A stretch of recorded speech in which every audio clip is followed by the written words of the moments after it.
Alabado sea Jesucristo, siempre sea alabado. Muy buenas noches y bienvenidos a este curso de Mariología. Espero que hayan tenido un bonito fin de semana, espero que hayan tenido un Día de las Madres precioso y felicidades a todas las mamás que hayan disfrutado, que hayan gozado con sus hijos, en sus casas, etc. Estamos en este curso de Mariología. La semana pasada estuvimos viendo los fundamentos de la Mariología. Estuvimos viendo cómo la Mariología la fundamentamos en la revelación de Dios. Revelación de Dios que es sobre todo Sagrada Escritura y después cómo la Iglesia ha recibido esa Sagrada Escritura, cómo la Iglesia ha recibido esa revelación de Dios nuestro Señor y cómo lo ha entendido. A eso lo llamamos la tradición. La manera en que la Iglesia ha recibido y ha entendido la palabra de Dios, la revelación, lo llamamos revelación. Y eso es lo que intentamos ver la semana pasada. También vimos un poco, viendo eso, nos pudimos dar un poco cuenta de cuál era el plan de Dios en María. Cuál era el plan de Dios o qué papel tenía o tiene la Santísima Virgen dentro del plan de Dios. Bien. Esta semana lo vamos a dedicar a los dogmas marianos. Toda esta semana, de lunes a viernes, recuerden que nuestros cursos son de lunes a viernes a las 7 de la tarde en directo, 7 de la tarde, hora de Los Ángeles. Hagan ustedes sus conversiones en sus lugares, en sus países donde están. Esta semana la vamos a dedicar entonces a los dogmas marianos. Vamos a ver en esta semana qué es lo que profesa, qué es lo que cree la Iglesia Católica y qué es lo que profesa la Iglesia Católica sobre María. Bien, quiero hacer algunas precisaciones antes para que estemos en la misma página y para que nos entendamos. Primero que nada, ¿qué es un dogma? Vamos a ver entonces los dogmas sobre la Santísima Virgen. Vamos a explicar qué es un dogma. Bien, entonces, dogma es una verdad revelada y proclamada como verdad por el magisterio de la Iglesia. Eso es lo que llamamos un dogma. Dogma es una verdad revelada, o sea, no es algo que la Iglesia se inventa, sino es una verdad revelada que la Iglesia proclama y dice, hey, esto es revelado por Dios nuestro Señor. Dogma lo podríamos decir de alguna manera, es la enseñanza oficial de la Iglesia, ¿ok? La Iglesia, con su autoridad y de una forma infalible, dice, esto es magisterio de la Iglesia, esto está revelado por Dios nuestro Señor y así nosotros lo proclamamos, ¿ok? Entonces, los dogmas son la enseñanza oficial de la Iglesia. Enseñanza que no se saca de la manga la Iglesia o que no se inventa la Iglesia, sino que es una verdad revelada que la Iglesia dice oficialmente, esto es verdad revelada por Dios y esto es lo que creemos nosotros como creyentes, como parte de la Iglesia. Bien. El dogma, por tanto, debe ser recibido, aceptado y creído por los fieles. A eso es a lo que llamamos comunión de fe. Los fieles, cuando la Iglesia declara un dogma de fe que está contenido en el credo, pero también fuera del credo, cuando declara un dogma de fe, nosotros, los creyentes, ¿verdad?, tenemos que aceptarlo, tenemos que recibirlo y tenemos que creerlo. Y eso nos pone en comunión con la Iglesia, lo llamamos comunión de fe. Nosotros estamos acostumbrados a escuchar comunión eucarística. Pues bueno, dentro de la comunión eucarística también está esa parte de comunión de fe. Tú cuando vas a recibir la comunión en la misa, el sacerdote te dice el cuerpo de Cristo. Y tú dices amén. y entras en comunión con Cristo, recibes la comunión, pero además de entrar en comunión con Cristo, entras en comunión con la iglesia, porque la comunión te la dan dentro de la iglesia, no del edificio, no del templo, sino dentro de la institución que se llama la iglesia. Bien, entonces cuando decimos amén al recibir el cuerpo de Cristo, estamos diciendo amén, o sea, estamos diciendo estoy de acuerdo con todo lo que Cristo es y con todo lo que Cristo enseña y con todo lo que enseña la iglesia. Cuando estoy recibiendo el cuerpo de Cristo, digo amén y digo amén a toda la fe de la iglesia, amén a toda la moral de la iglesia, amén a toda la enseñanza de la iglesia, amén a todo el actuar de la iglesia. Si yo no estoy de acuerdo con lo que enseñó Jesús, o yo no estoy de acuerdo con lo que enseña la iglesia, entonces no estoy diciendo amén. O mi amén es solo una palabra, entrega de nuestra fe. Bien, las declaraciones, les decía el otro día que la iglesia suele proclamar dogmas a base de empujones. Normalmente las declaraciones dogmáticas, la iglesia las declara, la iglesia las dice solemnemente cuando hay un problema sobre un aspecto de fe. Cuando empieza a surgir algo contra la fe, no sé, contra la divinidad de Jesús o contra su naturaleza humana o contra su naturaleza divina, empieza a surgir eso, la iglesia dice, no. Esta es la enseñanza oficial de la iglesia y así lo declaramos. Normalmente los dogmas surgen de un conflicto contra la fe. O a veces también surgen de una maduración a través del tiempo, muchas veces a través de los siglos, maduración de la fe, como veremos después en el dogma de la Inmaculada, por ejemplo.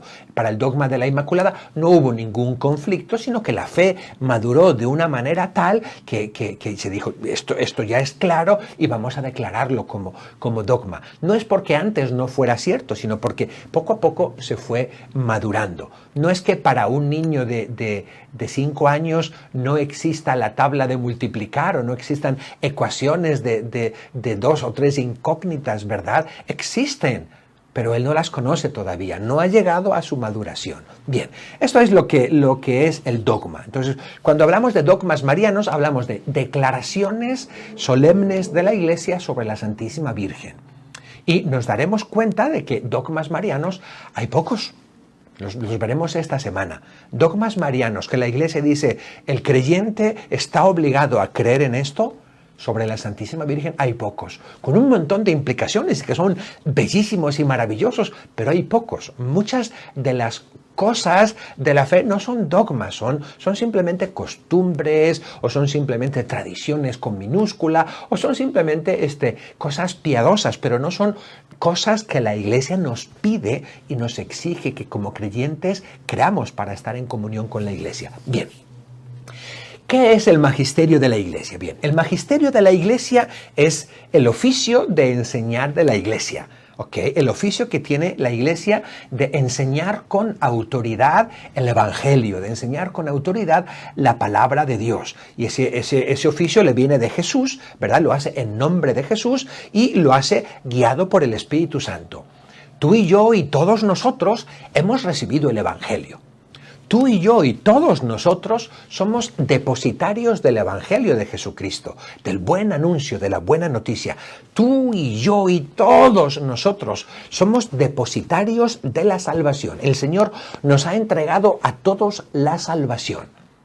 La Iglesia tiene esa función de enseñar de forma justa y apropiada. ¿Okay? Porque muchas veces cada persona se saca su propia interpretación. Y la Iglesia, en esa labor que tiene de madre, ¿verdad?, enseña con autoridad. El magisterio de la Iglesia lo podemos decir como la enseñanza oficial de la Iglesia. ¿Okay? Dogma, dijimos que era una verdad revelada y proclamada por la Iglesia. Eso es un dogma. Bien, entonces al conjunto de los dogmas o al conjunto de esas verdades reveladas por Dios y proclamadas por la Iglesia lo llamamos magisterio eclesial. ¿Okay? El magisterio eclesial puede ser ordinario o puede ser extraordinario. Extraordinario es cuando es eso en una forma solemne, ¿Qué es un dogma? Ordinario es cuando un obispo o el papa está enseñando sin proclamar un dogma. Cuando el Papa está enseñando, o cuando un obispo está enseñando la fe de la Iglesia, el Evangelio de Jesucristo, unido a la Iglesia y unido al Santo Padre, ¿verdad?, en comunión con Él, entonces está ejerciendo el oficio de magisterio de la Iglesia. Bien, hay que tener en cuenta que el magisterio de la Iglesia es un servicio concreto a nombre de toda la comunidad, ¿ok? A nombre de toda la comunidad de los creyentes. ¿Por qué? Porque es toda la comunidad de los creyentes que hemos recibido esa revelación de Dios, ¿ok? Bien, espero que esto haya quedado claro porque justamente vamos a ver ahora los dogmas y cómo han surgido los dogmas, ¿verdad? Y para que un poco entendamos que un dogma no es simplemente que de repente un papa se levantó y escribió esto, a partir de ahora lo va a creer la Iglesia. No, el dogma es una verdad revelada por Dios nuestro Señor desde siempre, ¿ok? Y que la Iglesia, con su autoridad de madre y de maestra, proclama como tal, proclama, esto es verdad revelada, esto es una consecuencia de la verdad revelada. Y la Iglesia lo hace, ¿verdad?, porque tiene ese oficio de enseñar. Y ese oficio de enseñar y ese conjunto de enseñanzas lo llamamos magisterio. Muy bien. Así es que vamos a hacer un poquito de teología. Recuerden cuando explicamos en nuestra primera unidad sobre las fuentes de la teología, dijimos que las dos grandes fuentes, la primera gran fuente y surgente de toda la teología es la Sagrada Escritura. Y la Sagrada Escritura junto con la tradición, ¿verdad? Pero también dijimos que había también el magisterio, estaba la historia y estaba la experiencia del creyente. El magisterio es justamente lo que estamos explicando y vamos a ir viendo durante estos días, en estos dogmas marianos, ¿verdad? Y luego la experiencia del creyente, eso lo veremos sobre todo en la última semana, ¿verdad? Que son las devociones populares. Bien. Pasamos entonces a nuestro primer dogma mariano. Vamos a entrar con toda nuestra mente, nuestra inteligencia abierta, intentando comprender, intentando saber primero qué es lo que cree la Iglesia y después intentando comprenderlo. Pero también vamos a entrar con todo nuestro corazón. Nos estamos metiendo en teología, en cosas de Dios. No podemos entrar ahí como una cosa que es algo así ligero, cualquier cosa. Entramos con todo el respeto, entramos como entraba Moisés a la presencia de Dios, quitándonos las sandalias, porque estamos caminando por terreno sagrado, terreno de Dios, teología. Estamos intentando hacer ese camino de comprensión de las sendas de Dios, del conocimiento de Dios. Así es que, además de nuestra inteligencia bien abierta y bien despierta para intentar comprender, vamos también a llevarlo al corazón y hacerlo del corazón. Y que eso nos ayude, es teología sobre María, que nos ayude a comprender más a María, que nos ayude a entender más a María, que nos ayude a conocer más a María, conocer su belleza, conocer su hermosura, conocer lo maravillosa que es la Virgen María. Bien, entonces el primer dogma es la maternidad divina de María. Y justamente este es el dogma esencial sobre la Santísima Virgen. María es Madre de Dios. Dogma esencial de la Santísima Virgen. Y por este regalo de Dios nuestro Señor, por este don de Dios nuestro Señor, por este privilegio que le hizo inmerecida a la Virgen, porque la Virgen no tenía por sí méritos, por este privilegio que Dios nuestro Señor le otorgó, nacen después toda otra serie de privilegios que iremos viendo en los otros dogmas. Pero el dogma de la maternidad divina es la parte esencial de la mariología y es la parte esencial de María. A María le podemos llamar de muchas maneras, lo veremos en la última semana sobre las devociones a María. Le podemos llamar Virgen de Guadalupe, le podemos llamar Virgen del Carmen, le podemos llamar Nuestra Señora, le podemos llamar la Virgen de Luján, le podemos llamar la Virgen de Chiquinquirá, le podemos llamar Estrella de los Mares, le podemos llamar Salud de los Enfermos, pero el título más grande y más maravilloso que le podemos dar a María y que tiene María es Madre de Dios. Eso es lo más grande que podemos decir de la Santísima Virgen. Podremos decir que nació inmaculada y eso es maravilloso. Podemos decir que subió al cielo y eso es fantástico. Podemos decir que es reina del cielo y del universo y eso es también una cosa preciosísima. Pero el título más grande que tenemos de la Virgen María que ella tiene es Madre de Dios. Bien.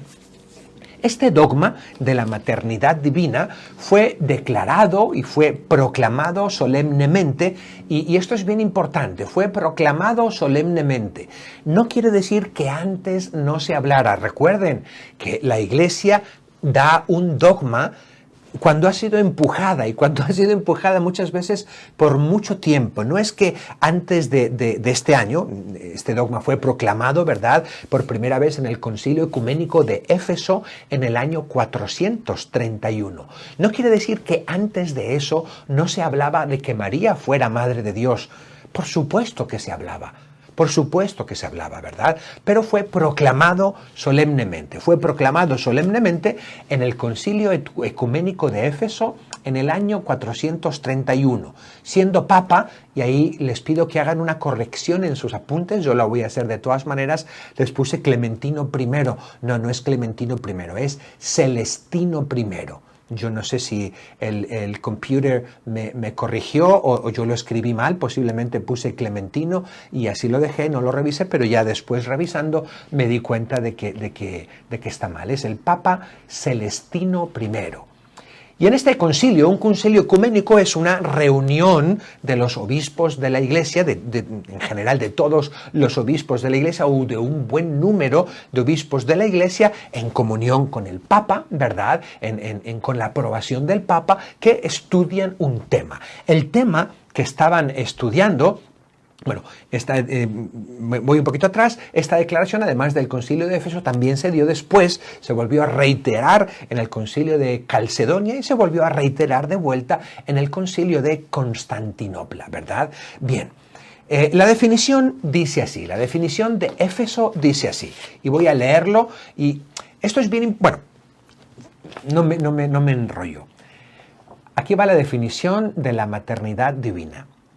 Si alguno no confesare que el Emmanuel es verdadero Dios y que por tanto la Santísima Virgen es Madre de Dios, porque parió según la carne al Verbo de Dios hecho carne, sea anatema.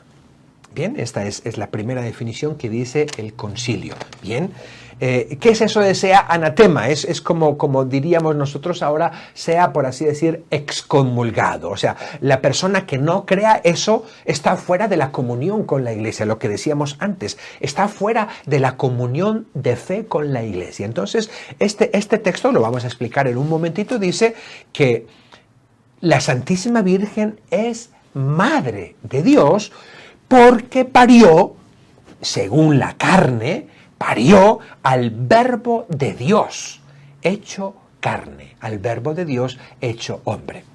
Y luego el concilio en otro momento dice también, porque no nació primeramente un hombre común, un hombre vulgar, de la Santísima Virgen, y luego descendió sobre él el Verbo. Dice, lo que nació de María no fue un hombre normal como tú o como yo, un ser humano normal como tú o como yo, ¿verdad? Y que después descendió sobre él el Verbo. Dice, no. Dice, sino que unido desde el seno materno, se dice que se sometió a nacimiento carnal. Cristo se sometió a nacimiento carnal como quien hace suyo el nacimiento de la propia carne. De esta manera, los santos padres, la tradición de la Iglesia, no tuvieron inconveniente en llamar Madre de Dios a la Santa Virgen. ¿Ok?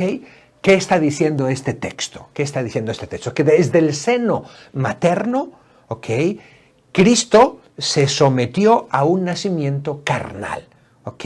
Se unió el Verbo de Dios. Desde siempre, el Logos, la segunda persona de la Santísima Trinidad, se unió desde el seno materno, ¿ok? Desde el seno materno, desde el momento en que Cristo fue concebido, desde ese momento en que empezó a existir, por así decir, la primera célula de Cristo, ¡pum! Ahí se unió el Verbo divino.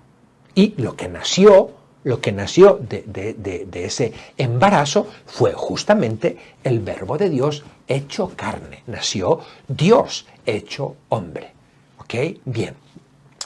El concilio de Éfeso, donde se declaró esto, es un concilio, no es un concilio sobre María. El concilio no trataba sobre María. El gran problema era un problema cristológico. Había un señor llamado Nestorio que empezó a decir que Cristo no es una sola persona. Empezó a decir Cristo es dos personas, son dos personas distintas. En Cristo podemos ver dos personas distintas. Un verdadero hombre, una persona que es humana y una persona que es divina. Sí, y en ese sentido, Nestorio decía, la Virgen solamente dio a luz a esa persona humana. ¿Okay? Y luego a esa persona humana se le unió, así como hablamos, para que nos entendamos un poquito, ¿verdad? Es para que nos entendamos. No es que Nestorio lo dijera así, tampoco yo quiero echarle piedras a Nestorio, pero es como si dijera, ahí nació un ser humano y nosotros decimos, cuando una persona se queda endemoniada, que se le mete un demonio dentro, ¿verdad? Que toma posesión, pues más o menos algo así decía Nestorio. No tan así, ¿verdad? Pero para que logremos entendernos, ¿verdad? Había un hombre normal y en un determinado momento a ese hombre, ¡pum!, se le metió no un demonio, sino Dios. ¿Ok? Sino Dios. Entonces, ese hombre que era una persona humana, en un momento de su vida, se le metió una persona divina. Eso era lo que decía Nestorio, ¿verdad? Una herejía enorme. ¿Ok? Y claro, de ahí concluía Nestorio, que María no era la madre de Dios, sino que era solamente la madre de Jesús en cuanto hombre, ya que Cristo nació de María solo como un hombre, como un ser humano, ¿verdad? Y que después asumió la divinidad, ¿ok?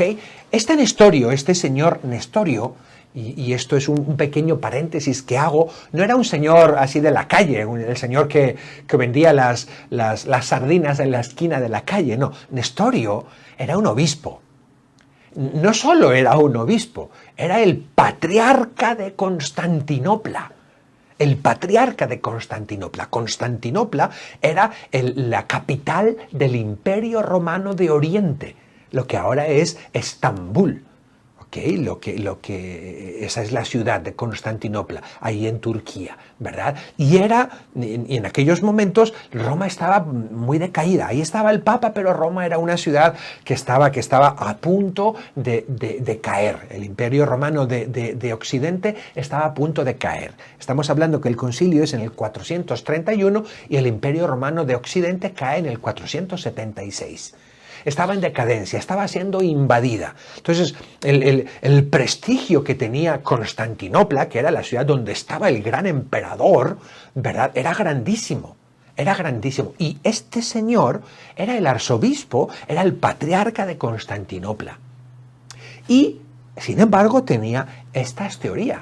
Y él las predicaba y él las defendía. Y he querido hacer un poquito de recalcar esto porque a veces hay personas que me dicen, padre, y me dicen cualquier cosa, cualquier cosa que no va conforme a la fe. Y yo le digo, no, eso no está bien, esto no es la fe católica. Y me dice, padre, pero esto yo lo escuché de un padre.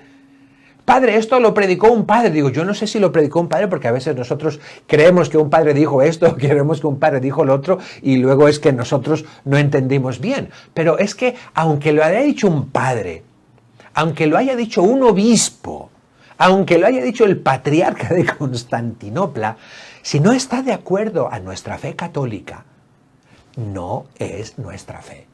Y nosotros tenemos que tener la capacidad de captar cuál es nuestra fe y para eso tenemos que conocerla.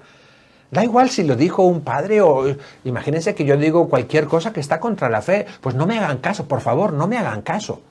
No me hagan caso, pónganme deditos para abajo, en vez de, a veces salen ahí, ahora no puedo ver nada, ¿verdad? Porque están todas las pantallas al revés, pero cuando están volteadas veo que suben deditos, veo que suben corazones y cosas, pero si ustedes alguna vez escuchan que yo digo algo contra la fe, pónganme deditos abajo, en like, ¿ok?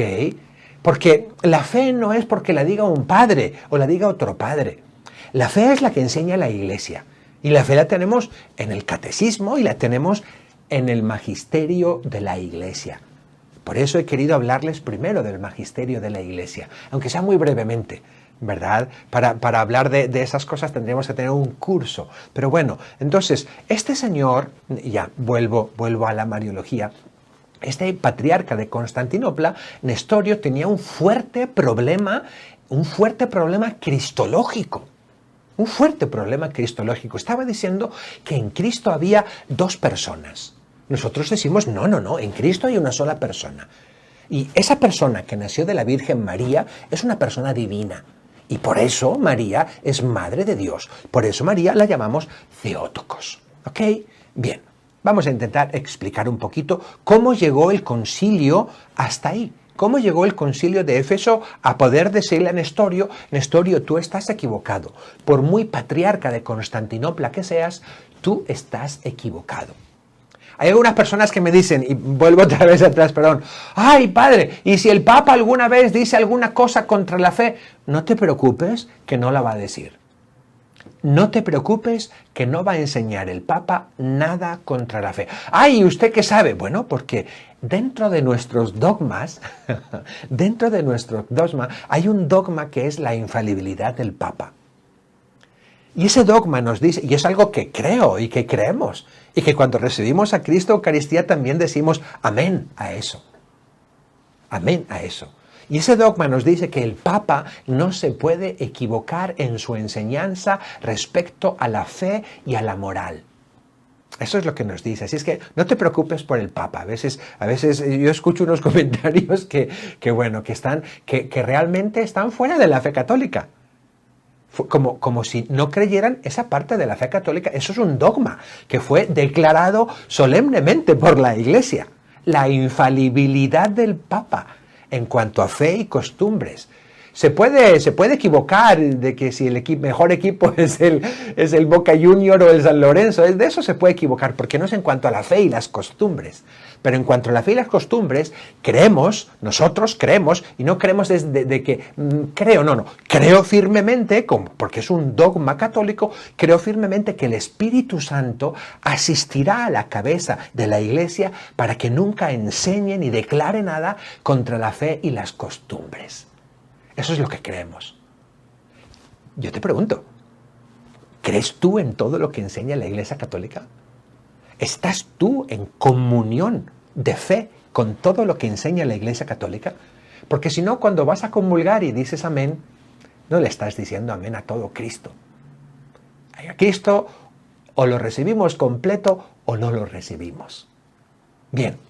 Entonces, esto hablando de Nestorio. Vamos a ver un poquito, un brevísimo resumen de algunas citas de la Escritura, ¿verdad?, sobre la maternidad de María. Tenemos Gálatas, lo vimos en el recorrido que hicimos, gracias a Dios, la semana pasada, lo vimos, pero vamos a centrarnos un poquito en estos textos. Justamente en Gálatas 4:4 dice que cuando llegó la plenitud de los tiempos, Dios envió a su Hijo. Dios envió a su Hijo nacido de mujer. El Hijo, Pablo nos dice, el Hijo enviado por Dios, el Hijo preexistente, el Hijo que es la segunda persona de la Santísima Trinidad, el Hijo que es el Logos, el Hijo que es la Palabra, el Hijo que existía, que es luz de luz y es Dios de Dios, que existía desde siempre, fue enviado por el Padre, ¿ok? Y nació de una mujer. No dice Gálatas que fue enviado por el Padre y después se metió en un hombre. No, nació de una mujer. ¿ok? Hay algunas denominaciones que no son cristianas, ¿verdad? Porque justamente enseñan esto, son parecidas a los cristianos que dicen que no sé, testigos de Jehová, por ejemplo, o mormones, no creen en la divinidad de Jesús. Creen que Jesús es un hombre muy poderoso, gran profeta, que Dios nuestro Señor le subió después de categoría. Y alguno de ellos dice, le subió, bueno, pero solo hasta mitad. No llega a ser Dios, es como una especie de semidios. Veremos dentro de un ratito que esas teorías no son nuevas, no son de ahora o del siglo pasado. Ya desde el inicio, desde esos tiempos, desde el inicio del cristianismo, había alguna serie de teorías de este tipo. Los docetas y los adopcionistas. Lo veremos en un momentito. Pero Gálatas nos dice justamente eso. El Hijo preexistente fue enviado por Dios y nació de la Virgen María. Nació de una mujer. No fue enviado y después tomó posesión de un cuerpo que había ahí de un hombre. No. Nació. Entonces, ese Hijo enviado, esa segunda persona de la Santísima Trinidad, nació. Y lo que le nació a María fue eso, la segunda persona, fue Dios. ¿Ok? Romanos también nos dice que de los israelitas procede Cristo, según la carne. Y ese Cristo, dice después, el cual está por encima de todas las cosas, Dios bendito. ¿Ok? Procede Cristo de los israelitas, de María, una israelita, procede Cristo, que es Dios. Bien. Lucas 1:35, en el anuncio del ángel, también le dice a María que el Altísimo te cubrirá con su sombra y por eso el que va a nacer de ti será llamado santo. Y será santo y será llamado Hijo de Dios. Hijo de Dios. Es, bueno, más claro no puede haber que este texto. Lucas 1:42, también el texto de la prima Santa Isabel, de la pariente Isabel, que le dice, ¿quién soy yo para que la madre de mi Señor, para que la madre de mi Dios venga a mí? Bien, Lucas 2, versículos 6 al 7, mientras estaban allí, se cumplieron los días del alumbramiento y ella parió, ella dio a luz a su hijo primogénito. No fue algo aparente, no fue algo, no, ella parió realmente, ella es madre, ¿ok? Tuvo un parto de madre. Veremos al rato sobre la virginidad, mañana veremos la virginidad de María, pero el parto de María fue un parto real. Ella es madre realmente, no es una apariencia de maternidad, ¿ok? No fue por ósmosis. No salió el hijo por ósmosis o salió atravesando el vientre. Fue un parto real. Ella es madre. Bien. Y Mateo 1, 24, 25 pues nos dice prácticamente lo mismo, que ella dio a luz un hijo a quien puso por nombre Jesús. Bien. Vamos a ver un poquito, hemos visto primero lo que enseña la Iglesia, cuál es el dogma de la Iglesia, vimos después su base en las Escrituras y vamos a ver un poquito su base en la tradición. ¿Cómo recibió la Iglesia la Escritura, esta Escritura? ¿Cómo lo recibió la Iglesia desde el inicio? ¿Cómo leyó esos pasajes desde el inicio? ¿Y cómo los entendió? ¿Verdad? Y luego cómo los vivió también. Bien. Los santos padres, cuando hablamos de santos padres, estamos hablando justamente de las cabezas de la Iglesia desde el inicio, de las primeras cabezas de la Iglesia, de los primeros líderes de la Iglesia, de los primeros obispos de la Iglesia, de los primeros supervisores de la Iglesia, que cuidaban, que supervisaban el rebaño. Eso es lo que significa obispo, episcopeo. El que mira desde arriba, desde la superficie, episcopeo. ¿Okay? El obispo era el supervisor, el que supervisaba, no solamente supervisaba al pueblo, que el pueblo estuviera bien y que estuviera reunido y junto y compacto y que no se perdieran.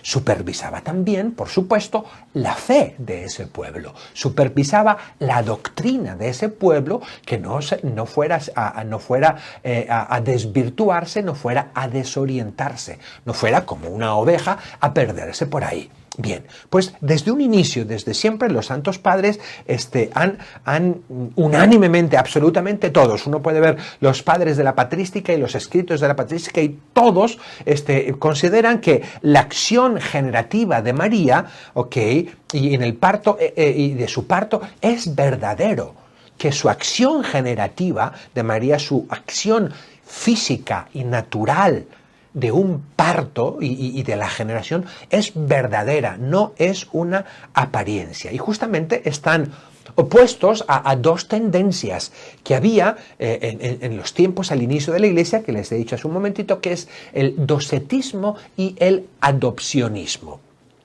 ¿El docetismo qué era? El docetismo viene de una palabra griega que es dokein. Dokein es aparecer, dokein es aparentar. Aparentar. Entonces, los docetistas decían que el cuerpo de Jesús, que no fue un verdadero hombre. Él no fue un verdadero hombre. O sea, su cuerpo era un cuerpo aparente.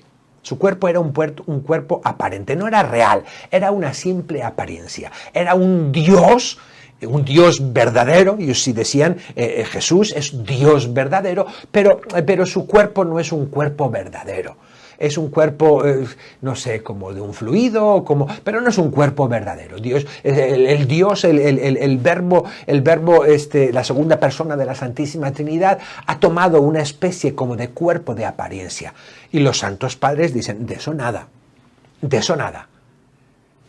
Ese de ahí, Jesús, tiene un cuerpo real. El cuerpo de Jesús era un cuerpo igual que el nuestro. Un cuerpo real. Por lo tanto, el parto de Jesús fue un parto real. Por lo tanto, la madre de Jesús es madre real de ese Jesús. Eso es lo que decían los docetistas, lo que negaban los docetistas. La otra herejía es el adopcionismo. ¿El adopcionismo qué dice? Bien, el adopcionismo dice, María tuvo un hijo. María, una persona humana normal, tuvo un hijo normal, de una manera normal, dice. Y en algún momento después del nacimiento, Dios adoptó a ese ser humano, lo adoptó y lo hizo hijo suyo. Y la mayoría de ellos dicen que ese momento es el momento del bautismo. Cuando se escucha la voz del Padre que dice, este es mi Hijo amado, escúchenlo. La mayoría dicen es en el bautismo cuando Jesús es adoptado por el Padre y Dios le concede a ese ser humano llamado Jesús ser a partir de ahora hijo de Dios. Le regala, por así decir, la divinidad. Los santos padres y los primeros cristianos dijeron desde un inicio, de eso nada. De eso nada. Ese que nació no es un hombre normal. Ese que nació es un hombre y es un Dios. Es un hombre al 100% y es un Dios al 100% en una sola persona. Bien. Desde ese concilio de Éfeso, pero desde antes, a María se le da el término de Theotokos o Theotokos, ¿verdad? ¿Qué quiere decir? ¿Qué quiere decir la madre de Dios, la engendradora de Dios? Theotokos quiere decir más concretamente, nos suena un poco descortés, ¿verdad? En español, pero quiere decir la que parió a Dios. Esa es la traducción más clara y más directa, ¿verdad? La Theotokos es la que parió a Dios. Nestorio decía, no, María no puede ser Theotokos. María es simplemente Christotokos. María es madre de Cristo en cuanto hombre, pero no es madre de Dios.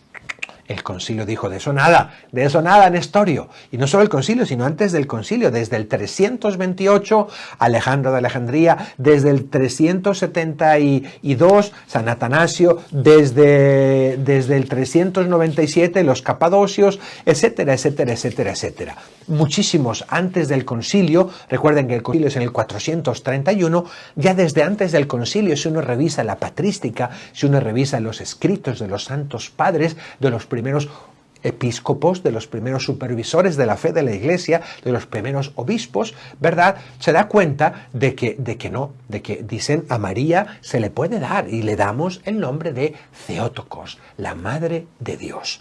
Bien. Nestorio tiene una cristología errada, tiene una cristología equivocada. Su manera de aproximarse a Jesús, y el gran problema del Concilio de Éfeso fue un problema de cristología. ¿Okay? Y infelizmente ese problema de ese problema de cristología también toca a María y tiene consecuencias en la mariología. Y muchas veces, muchas personas que tienen problemas actualmente con la maternidad divina de María es porque tienen problemas en la forma en que miran a Cristo, porque no tienen una cristología sólida. Muchas personas dicen que María no es Madre de Dios hoy en día, no porque sean adopcionistas o porque sean docetistas o no porque sean nestorianos, ¿ok? Sino porque su cristología es una cristología que ha fallado. Su manera de ver a Cristo no es la manera adecuada de ver a Cristo. Entonces, por más textos de las Escrituras que tú le pongas, no pueden aceptarlo porque su cristología está chueca. Si aceptaran la mariología, si aceptaran que María es Madre de Dios, eso tendría consecuencias en su cristología y tendría consecuencias en toda su fe, ¿verdad? Entonces, es no solo la mariología, toca todo su sistema de creencias. Y eso es lo que podemos sacar del problema que tuvo Nestorio. Nestorio sostiene que María es solamente la Madre de Jesús en cuanto hombre, ¿ok? Y que en cuanto a Dios, pues fue una portadora de Dios, pero no fue verdadera madre. Fue una portadora de Dios, pero no verdadera madre, que llevó a Jesús en su seno o lo llevó en sus brazos, pero ella no es verdadera madre de Dios. Bien. Ok, vamos a pasar un poquito, muy brevemente, María en la maternidad divina, en la historia. Vamos a ver tres cositas muy breves. La primera es que prácticamente en todas las confesiones cristianas, recuerden que el cristianismo es la religión de los que seguimos a Cristo. Es la religión de los que seguimos a Cristo. Para todos los que seguimos a Cristo, todos los que creemos que Cristo es Dios, somos cristianos. Todos los que creemos que Cristo es Dios y que para incorporarse a Él se necesita el bautismo, somos cristianos. Todos los que creemos que Cristo es Dios y que es parte de la Santísima Trinidad, somos cristianos. Son esos tres componentes que nos hacen cristianos. Creer en la Santísima Trinidad, que hay un Dios, Padre, Hijo y Espíritu Santo. Creer que Cristo es Dios, ¿verdad? Y creer en el bautismo. Esos tres componentes nos hacen cristianos. Si una fe no cree que Cristo es Dios, entonces es una fe que es parecida al cristianismo, pero no es cristianismo, ¿verdad? No es cristianismo, como los testigos de Jehová, y no es que tenga yo nada contra ellos ni nada, simplemente explico. Los testigos de Jehová o los mormones no creen que Cristo es Dios. Entonces es una fe cercana al cristianismo, pero no es una fe cristiana. Bien, entonces el cristianismo, que es la religión, tiene después, infelizmente, tendríamos que ser uno, pero no lo somos, tiene diversas iglesias o diversas confesiones o denominaciones o diversas comuniones. Pues realmente prácticamente todas las confesiones siempre han creído en el dogma de la maternidad divina de María. Incluso los reformadores, Lutero, Calvino, Zwinglio, siempre admitieron la divinidad de María. En la historia también, el Papa Paulo IV, en 1555, reafirma ese dogma de la divinidad de María. Ya había estado declarado desde Éfeso, desde el 431, pero en 1555, justo cuando es la Reforma Protestante, en el Concilio de Trento, vuelve a reafirmar.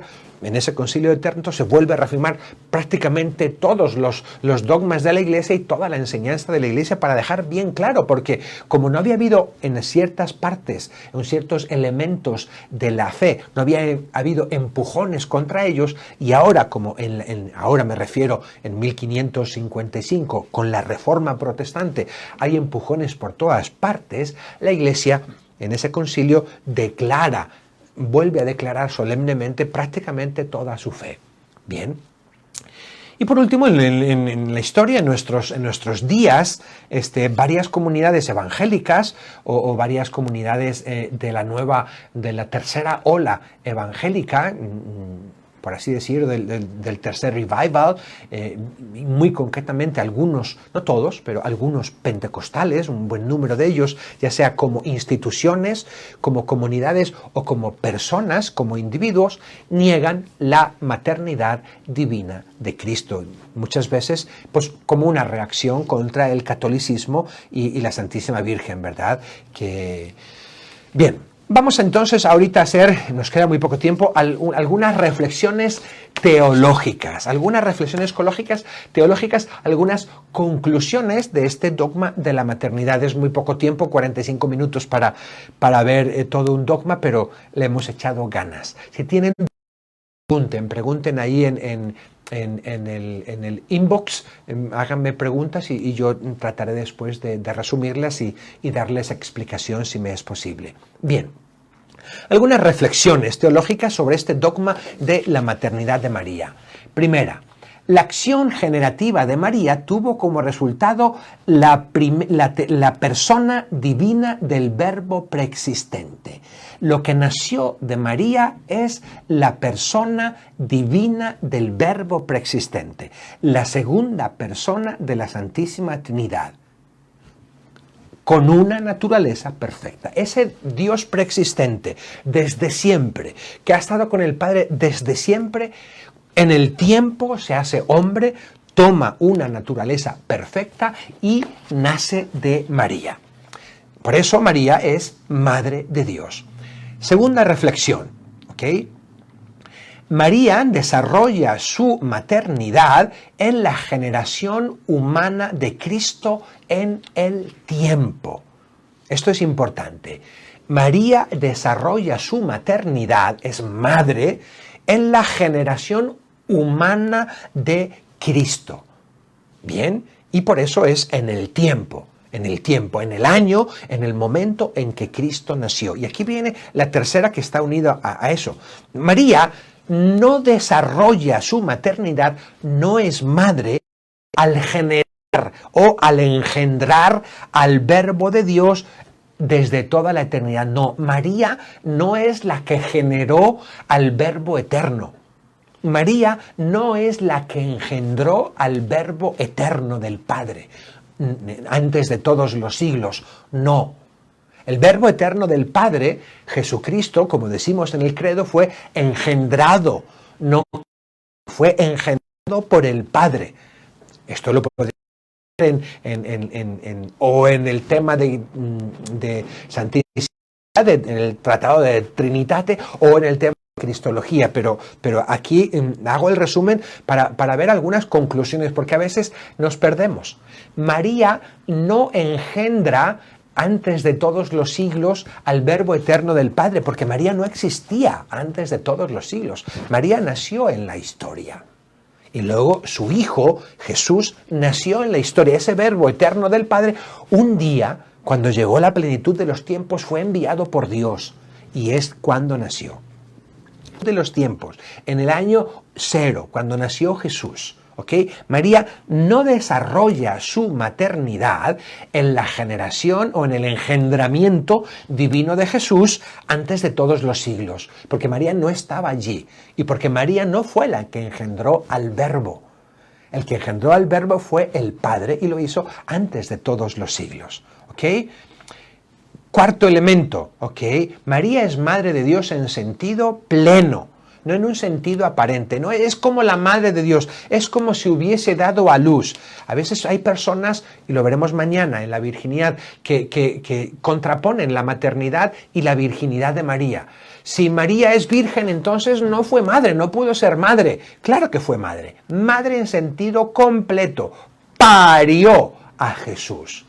Es madre de Jesús al 100%, real y verdaderamente, no aparentemente. ¿Ok? Después, su relación maternal, la relación maternal de María es solamente con Jesús, ¿sí? No es con el resto de la Santísima Trinidad. María no es la madre de la Santísima Trinidad. No. María no es la madre del Padre ni la madre del Espíritu Santo. Su maternidad solamente es en relación con Jesús. Y en relación con Jesús en el tiempo. ¿Sí? Si está claro, espero que esté claro. Espero que esté clarito. Bien. Y por último, una consecuencia ya de esta maternidad de María, que María es también madre de la Iglesia y madre de cada uno de los miembros de la Iglesia. Lo veremos el viernes que viene, ¿verdad? María es madre del Redentor y madre de los redimidos. Quiero terminar. Vamos a hacer nuestra oración al ratito, pero quiero también hacer una pequeña oración de eso. No es los primeros himnos marianos que tenemos. Es del siglo IV, allá por el año 300 y algo. No quiere decir que antes no se rezara o que no hubiera sido escrito, pero lo tenemos en este momento. Por supuesto, una oración cuando es escrita es que han empezado a rezarla antes, sobre todo en los antiguos tiempos.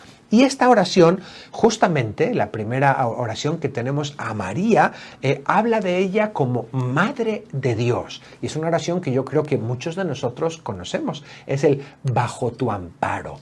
¿Ok? Voy a leerla y no solo leerla, vamos a hacer oración y a mí me encanta hacer esta oración porque me siento unido a la iglesia de tantos y tantos y tantos y tantos siglos y tantos siglos que por siglos y siglos y siglos han llamado a María Madre de Dios. Bajo tu amparo nos acogemos, Santa Madre de Dios. No desprecies las súplicas que te dirigimos en nuestras necesidades. Antes bien, líbranos de todos los peligros, oh Virgen gloriosa y bendita. Y terminamos esta con Acacistos, la estrofa 7, en honor a la Santísima Virgen, la Madre de Dios nuestro Señor. Y ojalá que el conocimiento de María como madre nos lleve al amor de ella, a sentir su maternidad y a sentir que este es el privilegio más grande del que goza. Poder, wow, no tiene ningún punto de comparación, pero decir que Dios es el Padre, Dios Padre engendró a Jesús en todos los siglos, en otra proporción y en otra escala, por supuesto, en los tiempos, no en la eternidad. María es madre verdadera de Dios. ¡Wow, qué privilegio! Tener a Dios y decir, yo engendré a Dios, yo lo traje al mundo. Es lo más grande que podemos decir de la Santísima Virgen. Vamos entonces a hacer esta oración. El Acacistos es un himno a la Virgen Santísima que va recorriendo los diversos capítulos de la vida de María. Ahora está viendo con los pastores. Los pastores oyeron los angélicos coros que al Señor hecho hombre cantaban. Para ver al pastor van corriendo, un cordero inocente contemplan, que del pecho materno se nutre, y a la Virgen le cantan los pastores y le dicen: salve, nutriz del pastor y cordero, salve, aprisco de fieles rebaños, salve, barrera a las fieras hostiles, salve, ingreso que da al paraíso, salve, por ti con la tierra exultan los cielos, salve, por ti con los cielos se alegra la tierra, salve, de apóstoles boca que nunca enmudece, salve, de mártires fuerza que nadie somete, salve, de fe inconcuso cimiento, salve, fulgente estandarte de gracia, salve, por ti es despojado el averno, salve, por ti revestimos la gloria, salve, Virgen y Esposa. Amén. Que Dios les bendiga, que tengan muy buena noche y que el Señor y la Virgen Santísima los sigan protegiendo.